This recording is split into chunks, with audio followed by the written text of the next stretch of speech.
नमस्कार, आप देख रहे हैं विस्टार न्यूज। मैं हूं दिवाकर विक्रम सिंह। भारत के पड़ोसी देश अफगानिस्तान में कुछ ऐसा हो रहा है जो नहीं होना चाहिए, लेकिन हो वही रहा है जो तालिबान चाह रहा है। लेकिन यकीन मानिए, इस बार पाकिस्तान जो चाह रहा है वो तालिबान नहीं कर रहा है। ये तालिबान जो कुछ भी निर्णय और फैसला कर रहा है, उसकी अपनी सोच, अपनी रणनीति और वैचारिक और सैद्धांतिक तौर पर तालिबान की जो मान्यता है उसको पूरा कर रहा है। और सबसे बड़ा हमला वहां के लोगों, वहां की संस्कृति, वहां की सोच से अलग इस बार लोकतंत्र का चौथा स्तंभ। हालांकि आपको लग रहा होगा कि लोकतंत्र और अफगानिस्तान, जी ऐसा नहीं है, लेकिन लोकतंत्र शब्द हम इसलिए इस्तेमाल कर रहे हैं क्योंकि जब जन आवाज सार्वजनिक रूप से पूरे दुनिया में एक साथ जाया करती है, उसको आगे बढ़ाने वाला मीडिया है। और उस मीडिया पर पाबंदी लगाने की एक ऐसी कवायद तालिबान की तरफ से की जा रही है जो वास्तव में चौंकाने वाला है, परेशान करने वाला है। और उस तालिबान पर जिस पर लगाम कसने की कवायद पूरी दुनिया कर रही है, देखिए तालिबान सबको धता बताते हुए वही कर रहा है जो वो चाह रहा है। हम आपको ग्राफिक्स के जरिए दिखाते हैं कि वास्तव में मीडिया पर किस कदर पाबंदी लगाने की कोशिश तालिबान प्रशासन और शासन की तरफ से की जा रही है। हम आपको ग्राफिक्स दिखाते हैं और समझ जाते हैं कि आखिर में तालिबान कर क्या रहा है। ये आप देख रहे हैं स्क्रीन पर। अगस्त 2021 से अब तक 6400 पत्रकारों की नई नौकरी चली गई है। जो नौकरी कर रहे थे उनको अपने रोजगार से हाथ धोना पड़ा है। करीब 231 मीडिया घरानों को तालिबान ने बंद कर दिया है। आप सोच सकते हैं वहां लोकतंत्र कितना मजबूत था इसके पहले के शासनकाल के दौरान। और 10 में से 4 मीडिया आउटलेट बंद कर दिए गए हैं। तालिबान की कारस्तानी का एक आंकड़ा 60% मीडिया कर्मियों ने अपना काम करना बंद कर दिया। और खासकर सोशल और टीवी मीडिया से रिलेटेड जितने भी महिला पत्रकारों को बहुत ज्यादा नुकसान हो रहा है और वो सब नौकरी छोड़ करके दूसरे देशों में पलायन करने को मजबूर हुई थी जब तालिबान की एंट्री हुई थी तब से। तो ये एक आंकड़ा है, करीब 80% महिला पत्रकारों को नौकरी से हाथ धोना पड़ चुका है।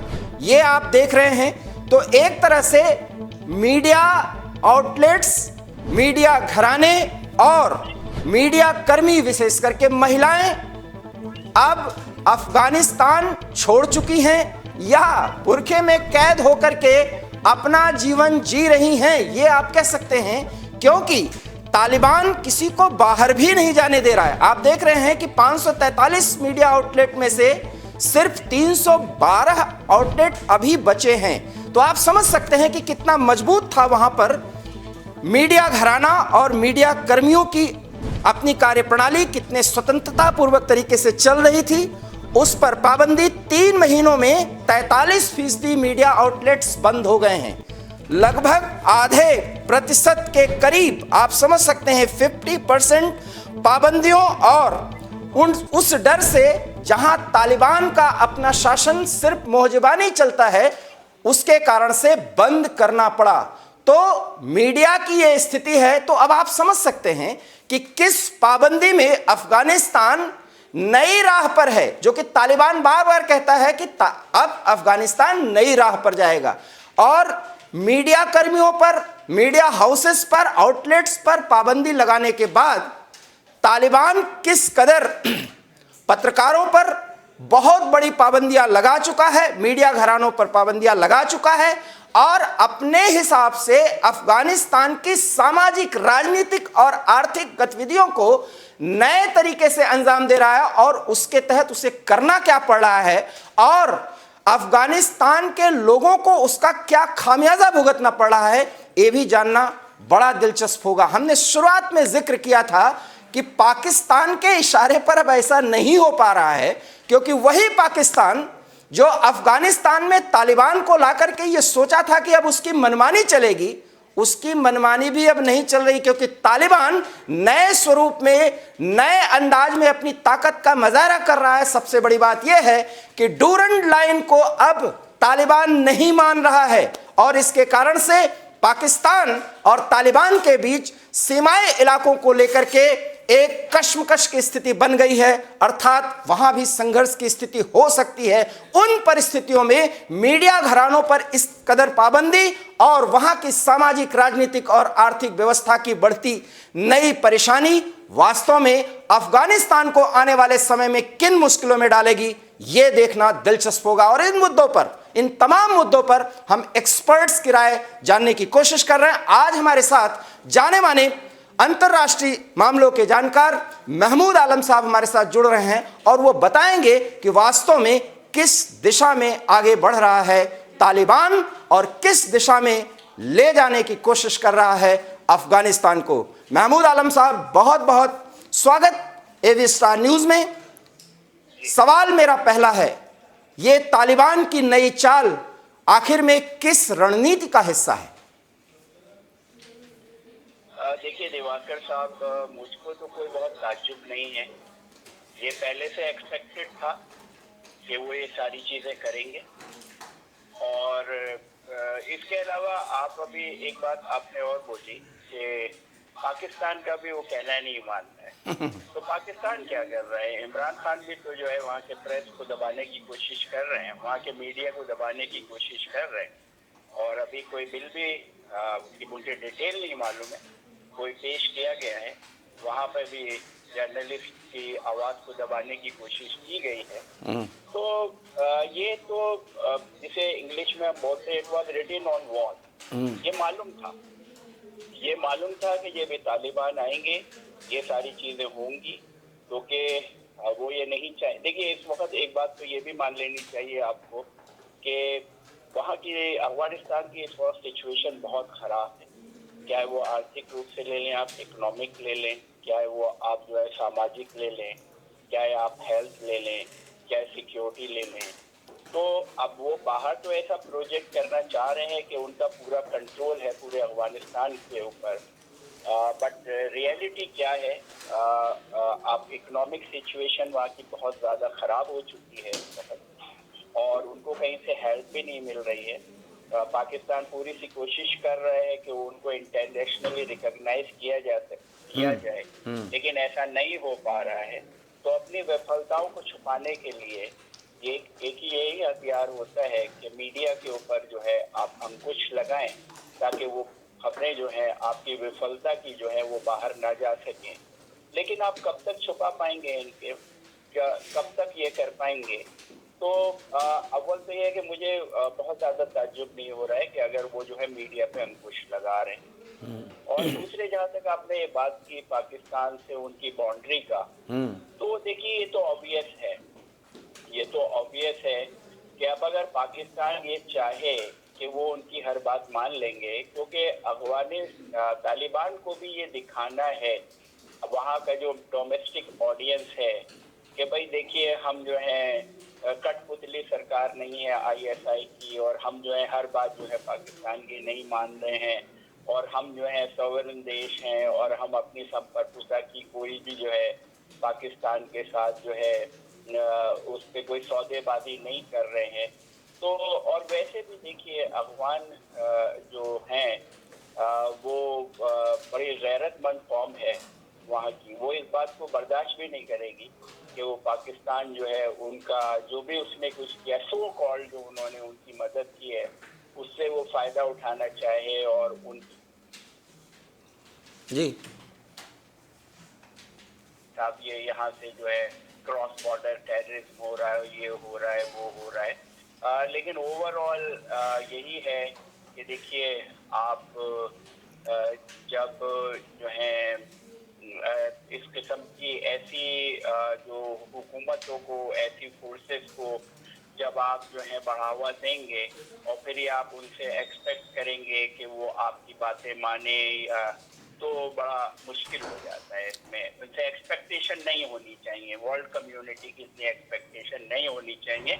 यहाँ पे मैं एक बात और अच्छे तरीके से यहाँ पे उल्लेख करना चाहूँगा कि जब USA विड्रॉल कर रहा था तो USA को भी ये मालूम था अच्छे तरीके से कि ये सब कुछ वहाँ पे होगा, कि वहाँ पे इंस्टीट्यूशन कोई बहुत ज्यादा मजबूत नहीं थे।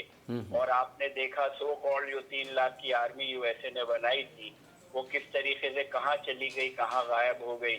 और ये आंकलन किया जा रहा था कि तालिबान को 3 महीने लगेंगे और वो 7 दिन में वहाँ पहुंच गए। तो ये कहीं ना कहीं जो है यूएसए का भी फेल्योर है। और उसकी जो आज दिन जो वहाँ की जो सिचुएशन है, इंटरनल सिचुएशन है, और जहाँ जिस तरीके से वहाँ के अवाम जो है पिस रहे हैं, उसके लिए कहीं ना कहीं यूएसए भी जिम्मेदार है। महमूद साहब, एक अहम सवाल बनता है कि तालिबान के आने के पहले, या आप यूं कहें कि 4 से 5 महीने पहले, सचमुच में अफगानिस्तान में जन आवाज सार्वजनिक रूप से बाहर जाती थी? क्योंकि आप अंदाजा लगाइए कि 500 से अधिक मीडिया आउटलेट्स या मीडिया घरानों का वहां पे वर्चस्व था। अर्थात जो भी एक लोकतंत्र का तौर तरीका था जो डेवलप किया गया था 20 सालों में, कम से कम मीडिया के हिसाब से वो बहुत अच्छा था। आज इन परिस्थितियों में भी अभी भी 300 से अधिक मीडिया घराने या आउटलेट्स वहां पर काम कर रहे हैं। तो आप समझ सकते हैं कि आने वाले समय में अगर तालिबान बहुत कोशिश करेगा, उसको भी आधे से कम करेगा या अपनी तरफ मोड़ेगा कि एक सरकारी माध्यम बने मीडिया बस। क्या उस स्थिति में लाने की एक बड़ी कवायद है? और अगर ये कवायद है तो वैश्विक समुदाय, जैसा कि आप कह रहे हैं कि आर्थिक स्थिति बहुत खराब हो चुकी है और उन देशों पर निर्भरता अब तालिबान को बढ़ानी ही पड़ेगी, क्योंकि अब वो हकीकत का सामना करना पड़ रहा है। और सारे देश अफगानिस्तान को लेकर के बैठक कर रहे हैं, जिसमें भारत भी शामिल है, रूस भी शामिल है और गाहे बगाए अमेरिका भी। तो क्या मीडिया का गला इस तरीके से तालिबान दबाता रहेगा और ये सारे देश देखते रहेंगे? देखिए दिवाकर साहब, अनफॉर्चुनेटली यही सबसे बड़ी विडंबना है इस वक्त कि वर्ल्ड कंसर्न तो है, लेकिन हर एक के अपने अपने जो है अलग नजरिए हैं। हर एक कंट्री जो है अपने नेशनल इंटरेस्ट को प्रोटेक्ट करने की कोशिश कर रही है। और जो मूल वैल्यूज जो वाले क्वेश्चन है, मोरलिटी के क्वेश्चन है, जो ऐसे आप बात कर रहे हैं स्वतंत्रता, प्रेस की स्वतंत्रता की बात हो रही है कि किस तरीके से वो प्रेस जो था इनके आने से पहले जो थे वहाँ पे आजाद था, इंडिपेंडेंट था। और आपने जैसे बताया कि कितना मजबूत था, कितने मीडिया घराने वहाँ पे काम कर रहे थे, कितने जर्नलिस्ट काम कर रहे थे, वो कंपैरेटिवली फ्रीली काम कर रहे थे। लेकिन उनके आने के बाद किस तरीके से उनकी आवाज दबाने की कोशिश की गई है। तो मसला यही है कि जब तक वर्ल्ड एक जबान में नहीं बोलेगी तो ये इसका फायदा उठाते रहेंगे और यही कोशिश करेंगे कि मीडिया हाउसेस जो उनकी बात नहीं मानेंगे, जो उनका एजेंडा है उसको नहीं चलाएंगे, वो उसको जो है वहां से भागना पड़ेगा, उनको वहां से बंद करना पड़ेगा। वो एक तरीके से उनके स्पोक्स पर्सन बन जाएंगे। और जहां तक वर्ल्ड प्रेशर की आप बात कर रहे हैं, तो वर्ल्ड प्रेशर वाकई में होना चाहिए, लेकिन मसला क्या है, हर कंट्री के अपने अपने वो इंटरेस्ट उसमें तलाश रहा है। रशिया का कुछ है, चाइना का कुछ है, पाकिस्तान का कुछ है, टर्की का कुछ है, ईरान का कुछ है, सेंट्रल एशियन कंट्रीज अलग तरीके से उसको देख रही हैं, यूएसए अलग तरीके से देख रहा है, कतर अलग तरीके से देख रहा है। तो मसला यहाँ पे सबसे बड़ा यही है कि वर्ल्ड कम्युनिटी जो है वो कंसर्न तो है, लेकिन एक आवाज नहीं जा रही है और कहीं ना कहीं तालिबान इसका फायदा उठा रहे हैं। आपको नहीं लगता कि ओआईसी की अभी बैठक हुई पाकिस्तान में और इधर उसी समय भारत 5 देशों के साथ अफगानिस्तान के मसले पर एक विमर्श किया था और उसमें ओआईसी को एक तरह से आईना दिखाया गया था? आपको नहीं लगता कि दबाव ऐसा बनेगा कि तालिबान को अगर वैश्विक बिरादरी में शामिल करना और कराना है, क्योंकि सारा मामला आर्थिक मुद्दे से जुड़ा हुआ है, तालिबान यूं ही अपने तरह से मनमानी नहीं कर सकता और कम से कम प्रेस की आवाज को अगर इस तरह से दबा देगा, तब तो लोकतांत्रिक मूल्यों का पूरी तरह से हनन हो जाएगा, क्षरण हो जाएगा, गिरी हुई स्थिति में पहुंच जाएगी वो तालिबान जिसने महिलाओं की स्थिति पर, बच्चों के स्थिति पर या पुरुषों के पहनावे या उन पर जो भी बंदिशें पाबंदियां लगाने का मसला है, उन सब पर अपनी बात को सफाई के तौर पर पेश कर चुका है और बहुत कन्फाइंड तरीके से। क्या वो इतना मजबूत हो रहा है कि अपनी मनमानी भी कर रहा है, वैश्विक बिरादरी के आंख में धूल भी झोंक रहा है और उनसे जो बुनियादी जरूरत है उसके लिए उनसे धन भी ऐंठ ले रहा है? क्या आपको लग रहा है ये सब कुछ मैनेज कर ले रहा है तालिबान? देखिए, मैनेज वो इस वजह से ये कर पा रहे हैं क्योंकि मैंने आपको बताया कि वर्ल्ड कम्युनिटी की एक आवाज नहीं है। अब आपने ओआईसी की बात की जी, तो अगर ओआईसी कंट्रीज में आप फ्रीडम ऑफ प्रेस की बात देखें तो मैं कुछ कहना ही नहीं चाहता। जी जी आप अच्छे तरीके से समझते हैं। जी जी जी अब यहाँ पे बात हुई जो मेन प्लेयर हैं आसपास, क्या वो रशिया हो, क्या वो चाइना हो, क्या वो पाकिस्तान हो, क्या ईरान हो, उन सबके अपने अपने इंटरेस्ट हैं। तो वो ये सारी चीजें देख रहे हैं लेकिन उसको अनदेखा कर रहे हैं। तो क्या मसला सबसे बड़ा ये है। क्या आपको लगता है, आपने चाइना और ईरान का जिक्र किया, हालांकि ईरान कुछ मुद्दों पर तालिबान को आईना भी दिखा रहा है, लेकिन चाइना में प्रेस किस तरीके से सरकार के अधीन है यह किसी से छुपा नहीं है। क्या चाइना भी चाह रहा है कि अफगानिस्तान में तालिबान के अधीन प्रेस के नाम पर दिखावे के लिए सिर्फ एक ही आवाज हो और वो तालिबान की आवाज हो, और इसके बहाने चीन अपना वो सब कुछ कर सके, वो सब कुछ साध सके जो वो आसान शर्तों पर कुछ पैसे दे करके साधता रहा है? ऑब्वियसली देखिए, उनका तो इकोनॉमिक इंटरेस्ट वहाँ पे बहुत ज्यादा है। उनकी वहाँ के खनिज के ऊपर पूरी नजरें हैं। और अभी इंडिया के क्योंकि इंडिया को वहाँ पे देखिए हमने बहुत इम्पोर्टेंट रोल प्ले किया है वहाँ पे, और हम इम्पोर्टेंट रोल प्ले करना चाहते हैं। लेकिन अभी जो परिस्थितियां हैं उसमें हम नहीं कर पा रहे। हालांकि हम ये चाहते हैं कि वहाँ के अवाम को जो है कोई तकलीफ ना पहुंचे, क्योंकि वहाँ के अवाम में हिंदुस्तान बहुत मकबूल है। वो हमने उनकी हमेशा इंफ्रास्ट्रक्चर हो, इकोनॉमिक हो, आपका हेल्थ हो, एजुकेशन हो, हर चीज में हमने उनका बहुत इम्पोर्टेंट रोल प्ले किया है वहाँ पे। और अफगानी अवाम को ये अच्छे तरीके से मालूम है और इंडियंस को वहाँ पे बड़ी इज्जत की निगाह से देखा भी जाता है। लेकिन इस वक्त चाइना जो स्पेस खाली हुआ है इंडिया के निकलने से, उसको वो हथियाना चाहता है। और वो इसी वजह से वो तो फ्रीडम ऑफ प्रेस में बिलीव करते नहीं है। तो ऑब्वियसली, तो मैंने तो आपको ये बताया क्या है उनके जो इस वक्त दो जो बहुत ही करीबी साथी हैं, जैसे कि आपका चाइना है, पाकिस्तान है, वहाँ पे फ्रीडम ऑफ प्रेस की तो आप समझ सकते हैं क्या सिचुएशन है। तो उसी नक्शे कदम पे जो है ये तालिबान भी चल रहे हैं। और मैंने आपको ये बताया कि क्योंकि वर्ल्ड की इसमें जो है एक राय नहीं है, हर कंट्री जो है अपने हितों की रक्षा करने की वहाँ पे सोच रही है, तो उसका फायदा उठा रहे हैं ये लोग। और इसी तरीके से अगर वर्ल्ड जो है खुल के एक साथ सामने नहीं आएगी और उनको अपने इंटरेस्ट को सेफगार्ड करने के लिए तालिबान को यूज करती रहेगी, तो तालिबान के हौसले बढ़ते रहेंगे और वो करते रहेंगे जो वो कर रहे हैं। आपको ये नहीं लगता कि जो अंतर्राष्ट्रीय प्रेस काउंसिल है या प्रेस की जो आवाज दबाई जा रही, पूरी दुनिया के प्रेस के लोग या मीडिया घराने एक साथ आएंगे और अफगानिस्तान पर तालिबान सरकार पर दबाव बनाया जाए, इसके लिए अपने अपने सरकारों को उसके लिए मजबूर करेंगे? क्या एक ऐसी मुहिम चल सकती है जिसका प्रभाव और जिसकी आवाज यूएनओ तक पहुंचे? देखिए दिवाकर साहब, आप जो बात कर रहे हैं वो आइडियल तो बात है लेकिन प्रैक्टिकल नहीं है जी।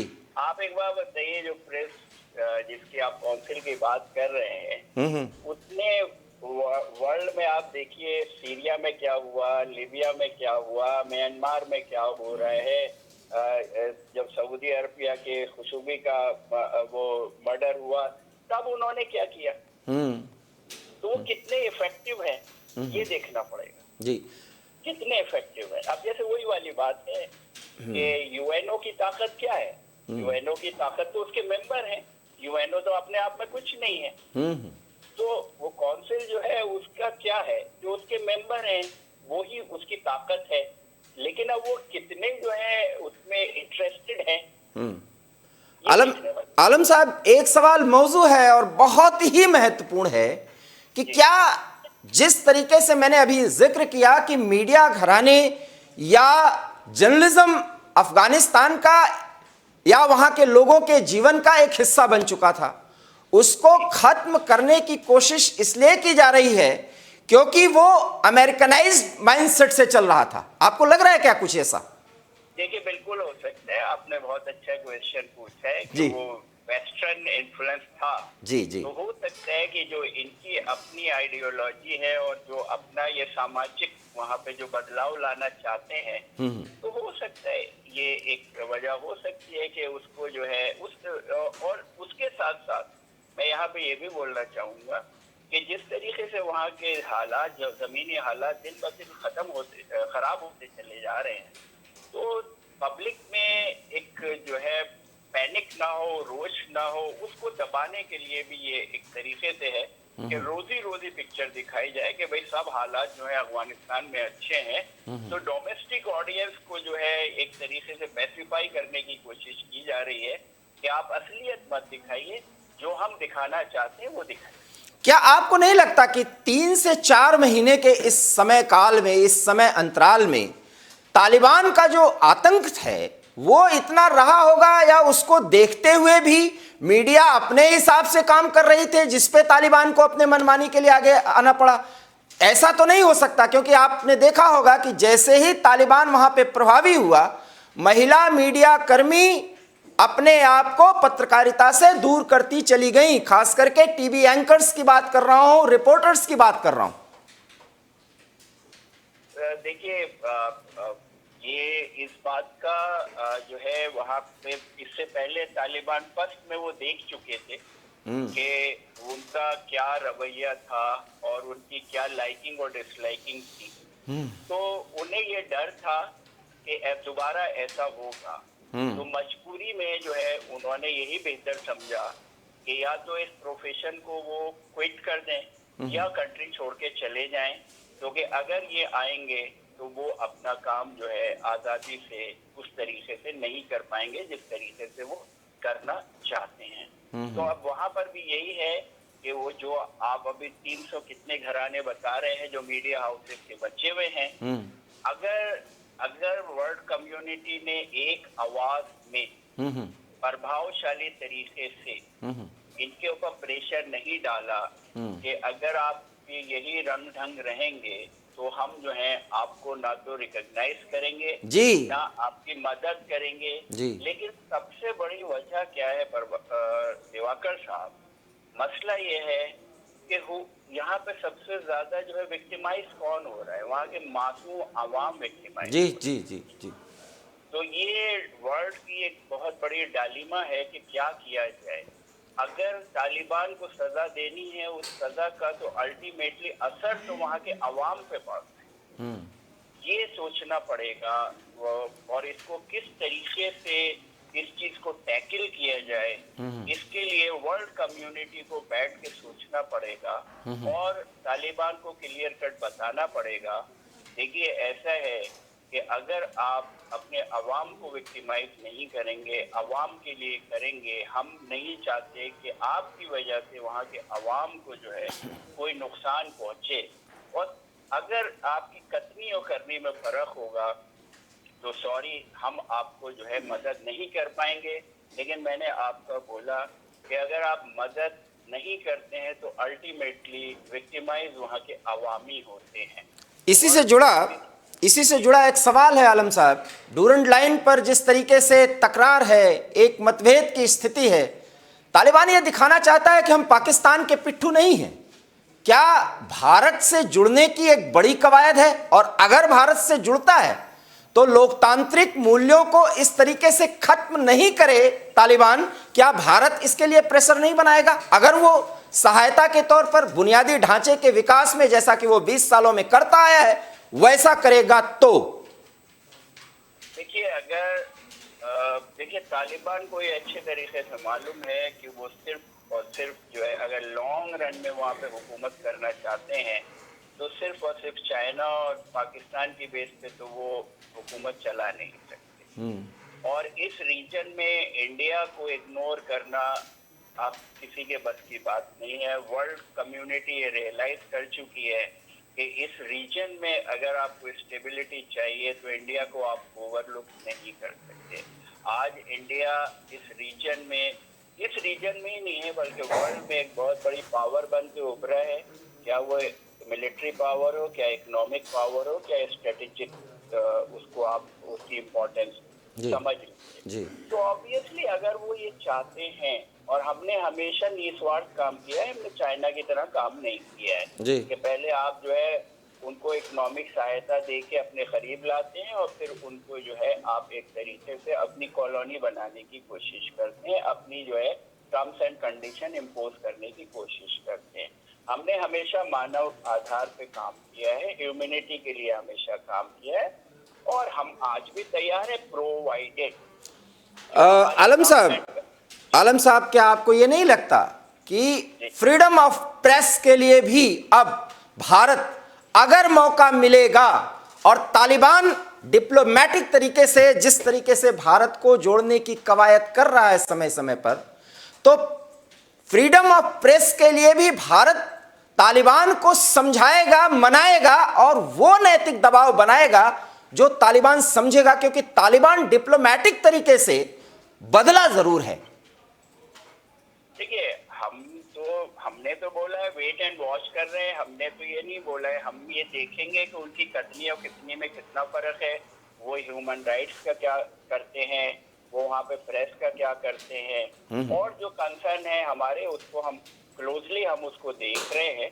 लेकिन जहाँ तक आपने वो बाउंड्री पे डिस्प्यूट की बात की पाकिस्तान के साथ, तो देखिए इसमें अभी it will be too early to say, ये इसमें इनकी एक तरीके से सोची समझी जो है रणनीति भी हो सकती है कि वर्ल्ड डोमेस्टिक अपने ऑडियंस को और वर्ल्ड कम्युनिटी को दिखाना चाहें कि नहीं साहब हम पाकिस्तान से डिक्टेशन नहीं ले रहे हैं, हम एक आजाद देश हैं, और वो दूसरे देशों को जो है एक तरीके से शो करने की कोशिश करें। तो अभी दिवाकर साहब हम जो है क्लोजली मॉनिटर कर रहे हैं और देखेंगे। हम जो है हम बहुत ज़्यादा कंसर्न है वहाँ पे जो ह्यूमन कंडीशंस हैं, दिन ब दिन भुखमरी के हालात हैं, मेडिकल जो है सर्विसेज बिल्कुल ट्रिपल्ड हो चुकी हैं, इकोनॉमिक सिचुएशन जो है महंगाई आउट ऑफ कंट्रोल होती चली जा रही है, आपकी सिक्योरिटी पोजीशन भी कोई बहुत अच्छी नहीं है, बैंकिंग व्यवस्था चरमरा गई है। जी जी जी जी जी जी, जी वही मैं बोल रहा हूँ। देखिए हम वहाँ के अवाम के बारे में हम बहुत ज़्यादा चिंतित हैं, क्योंकि हमने हमारे बड़े हिस्टोरिकल रिलेशंस रहे हैं इनके साथ, आज से नहीं। हमारी इंडियन कम्युनिटी वहाँ पे देखिए कब से बसी हुई है और इकोनॉमिकली बड़े एक्टिव रहे हैं वहाँ पे, और हमने इंफ्रास्ट्रक्चर वहाँ पे जबरदस्त बनाया है। इवन मैं इससे पहले भी उल्लेख कर चुका हूँ कि जिसमें तालिबान आज बैठ के जिस पार्लियामेंट में हुकूमत चला रहे वो भारत नहीं बनाए जी, वो भी हमारी बनाई हुई है। तो ओवरऑल दिवाकर साहब बात दरअसल यही है कि वर्ल्ड अगर एकजुट होके नहीं बोलेगी और हर कंट्री जो है अपने नेशनल इंटरेस्ट को सेफगार्ड करने की कोशिश करेगी, तो उसी का कहीं ना कहीं ये तालिबान जो है फायदा उठा रहे। एक अंतिम सवाल सर है, और रियली वो स्ट्रेटेजिक तौर पर वो बहुत मायने रखती है। आप बार बार अपने नेशनल इंटरेस्ट का जिक्र कर रहे हैं। तालिबान का ये अफगानिस्तान किसी दूसरे देश के लिए कितने नेशनल इंटरेस्ट की बात पूरा करता होगा, ये मेरे समझ से थोड़ा बाहर है। देखिए मैं समझाने की कोशिश करता हूँ आपको। देखिए रशिया वो आपको मालूम है वो ये चाहता है कि उसके बॉर्डर बिल्कुल सेफ रहें। सेंट्रल एशियन कंट्रीज भी यही चाहते हैं कि वहां से किसी किस्म का एग्रेशन ना हो, वो भी सेफ रहें। पाकिस्तान और चाइना का ये है कि चाइना ये चाहता है कि वहाँ से जो है उसका जो स्पेस इंडिया से मिलेगा उसको हथियाने की कोशिश कर रहा है। और पाकिस्तान तो चाहता ही है हमेशा कि इंडिया को जो है वहाँ से किसी सूरत से इंडिया अपने कदम ना जमा पाए। तो ये बहुत सारे लोगों के अपने अपने इंटरेस्ट हैं। अब जैसे यूएसए का इंटरेस्ट था, ओवरनाइटली जो है उन्हें निकलना था, क्योंकि वहाँ पे उनको डोमेस्टिक ऑडियंस से बोला गया था कि हम अगर जीत के आएंगे तो अपनी फौजों को वापस बुलाएंगे। तो आपने विदाउट ग्राउंड रियलिटी को रियलाइज किए हुए ओवरनाइटली आपने जो है उनसे बातचीत शुरू कर दी, और जिन लोगों ने आपका साथ दिया उनको आपने जो इग्नोर किया, और जो लोग टेररिज्म को बढ़ावा दे रहे हैं उनको आपने जो है पीस टॉक में शामिल किया। तो सर, क्या आपको लगता है कि ये फ्रीडम ऑफ प्रेस की आवाज आगे बढ़ेगी, या तालिबान जो चाह रहा है, जो कर रहा है, यूं ही करता रहेगा, और फिर चाइना और पाकिस्तान जो दिखावे के लिए तालिबान से दूरी बनाते हुए दिख रहे हैं, ये सब नूरा कुश्ती, और उसके बाद असली खेल शुरू होगा तालिबान के बहाने पूरे अफगानिस्तान को चूसने के लिए, निचोड़ने के लिए? देखिए, मैंने आपसे पहले बोला दिवाकर साहब, अगर वर्ल्ड कम्युनिटी एक आवाज में इनको प्रेशराइज नहीं बनाएगी तो जो आपने बोला है वो ही होना है। बहुत बहुत धन्यवाद आलम साहब, और निश्चित रूप से आपका विश्लेषण पहुंचेगा उन लोगों की तरफ से, और उन लोगों की तरफ भी ये बात पहुंचेगी कि जो कुछ भी वो तालिबान के बहाने अफगानिस्तान के लोगों के साथ करने की कवायद कर रहे हैं, और सख्त पहरा मीडिया पर बिठाने की कवायद शुरू कर दी गई है। खेल तो अब शुरू होगा, लेकिन यकीन मानिए तालिबान कुछ भी कर ले, एक आम अफगानी नागरिक जितना आत्म स्वाभिमानी है वो एक दिन फूटेगा, उसकी आवाज मुखर होगी, और फिर अंतर्राष्ट्रीय मीडिया खुल करके सामने आएगा, और शायद उस स्थिति में भारत सबसे बड़ा सहयोगी अफगानिस्तान का होगा। लेकिन फिलहाल हम वेट एंड वॉच की स्थिति में हैं। यह स्थिति कहां और किस तरफ पहुंचेगी, दशा और दिशा इसकी क्या होगी, एवी स्टार न्यूज इसकी परख करता रहेगा। इसलिए देखते रहिए एवी स्टार न्यूज। दीजिए इजाजत, नमस्कार।